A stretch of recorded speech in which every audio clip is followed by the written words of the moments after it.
Sejumlah nama masuk bursa Jaksa Agung. Kabarnya ada tarik-menarik untuk menempatkan kalangan internal kejaksaan, profesional, atau bahkan dari partai politik. Jaksa Agung seperti apa yang kemudian akan dipilih oleh Presiden Jokowi? Sebelum itu mari kita simak dan kita cermati pernyataan dari Aziz Samsudin dari Komisi Hukum DPR. Kalau itu kan sebenarnya yang tadi saya sampaikan, itu prerogatif Presiden. Tapi kalau ditanya antara profesional dan orang partai, ya memang lebih bagus orang karir. Gitu loh, kalau disuruh compare.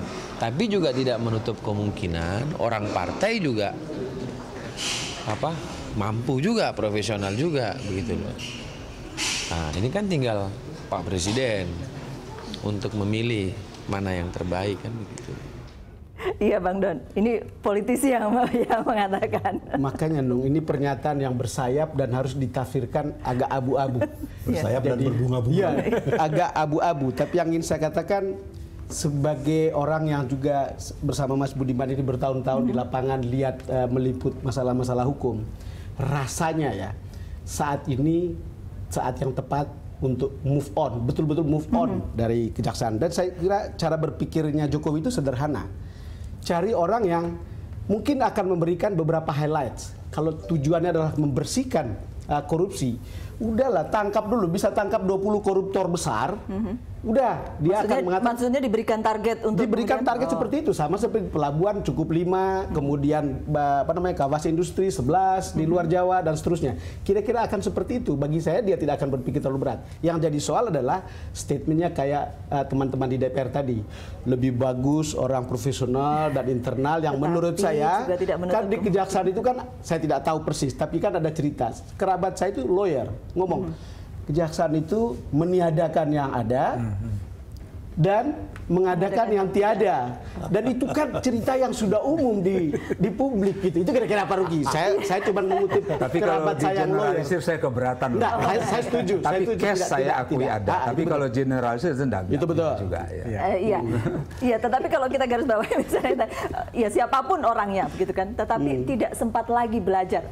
Kalau Bang Don tadi katakan move on, berarti nggak sempat lagi untuk belajar macam-macam lagi di dalam. Iya, tapi kalau saya lihat Pak Halius, kalau memang dari Komisi Kejaksaan memang lebih mengidentifikasi lebih baik dari internal, oke, yaitu salah satu pandangan yang juga ada di masyarakat. Tetapi yang dari internal itu recordnya juga harus lebih jelas. Kalau si A yang akan ditunjuk, dia ini di dalam struktur Kejaksaan Agung telah melakukan apa? Itu kan juga penting untuk dipertimbangkan, ya, sehingga orang pun memilih seseorang yang ada di dalam atau ada di luar, ada sebuah pertimbangan rasional. Tapi yang jadi masalah adalah setiap pergantian Jaksa Agung selalu muncul perdebatan apakah internal, apakah eksternal. Selalu begitu. Dan undang-undang memberikan ruang kepada keduanya. Kalau internal harus pernah menjadi jaksa tinggi dan yang sederajat, kalau eksternal selalu diadakan mempunyai keahlian khusus. Internal boleh, tetapi jangan hanya menciptakan harmoni di dalam, kemudian tidak melakukan apa-apa. Nah, kalau itu tidak melakukan apa-apa, itu tidak sejalan dengan sejauh yang saya tangkap dari visi dan misinya Presiden Jokowi. Sehingga internal tapi harus bisa dibuktikan dia mampu menerobos, mampu memberikan terobosan-terobosan yang nyata. Atau dibalik, internal yang pernah sekarang berada di luar, itu juga tahu dan tidak perlu belajar lagi, hanya tetap dibentuk dalam sebuah tim, baik itu wakil Jaksa Agungnya maupun jamnya itu sendiri. Ya, saya kira begitu. Artinya adalah orang yang menjadi Jaksa Agung ke depan itu adalah seseorang yang benar-benar bisa melakukan satu kegiatan membenahi secara total gitu. Saya sampaikan kepada Jaksa Agung. Jaksa Agung ke depan harus bisa mengatakan change or out. Kalau kamu tidak mau berubah, kamu keluar. Jadi benar-benar Jaksa Agung ke depan itu seorang reformis yang bahasa kasarnya raja tega lah. Sehingga bisa dihabisi itu semua. Dan ini masalah di dalam. Masalahnya luar biasa keadaan. Bagaimana membangun semangat para jaksa, para tata usaha ini dengan baik. Saya mengatakan, ini perlu ada satu pelayanan yang sangat paripurna kepada mereka. Mereka mau mutasi, mereka mau naik pangkat, mereka mau naik gaji, mereka mau pensiun. Itu tidak perlu diurus lagi. itu memang dilakukan secara otomatis oleh bidang-bidang yang ada di situ. Ini tentu kenapa?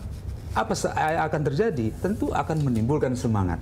Mereka yang ada di daerah tidak perlu datang ke Jakarta lagi untuk dia mendapatkan sesuatu. Jadi apa mendapat siapa tergantung kepada rekam jejaknya, reputasinya gitu. Harus raja tega kata Pak Halius. Ya, dan seorang jaksa agung tidak harus profesional, tapi dia harus kompeten. Kompeten di bidang hukum dan kompeten pada aspek manajemen. Kita jangan disempitkan menjadi profesional, profesional hukum. Oh, dia mesti pengacara, dosen hukum atau jaksa. Tetapi dia harus punya kompetensi. Kompetensi justru yang sangat diperlukan. Kalau orang unkompeten walaupun dia profesor untuk memimpin sebuah organisasi besar, cuma.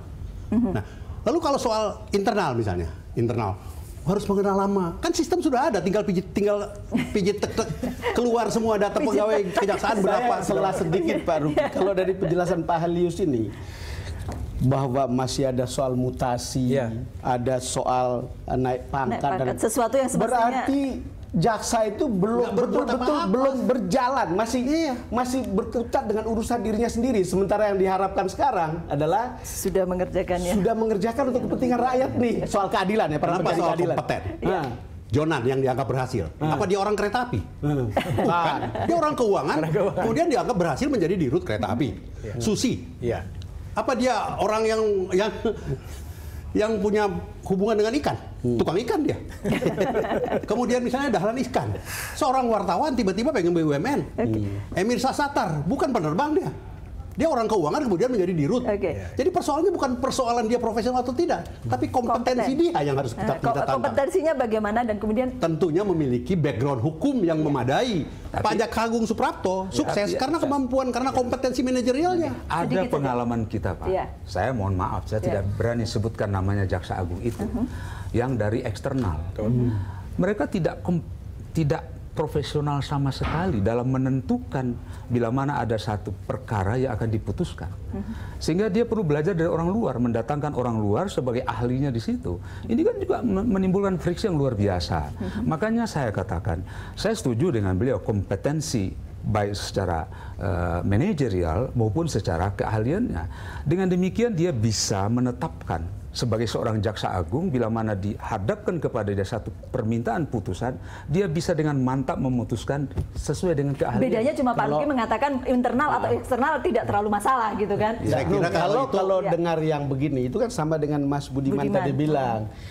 Sepengetahuan kita, orang-orang yang disebut Pak Halius itu adalah orang-orang yang ditunjuk atau berasal dari partai politik, kira-kira beberapa di antaranya, lalu menimbulkan soal di dalam dan soal bagi dirinya sendiri sebetulnya, yang kemudian kita bilang, udah deh, bersih sama sekali deh dari situ. Itu memang kesalahan nunjuk, itu milihnya nggak benar.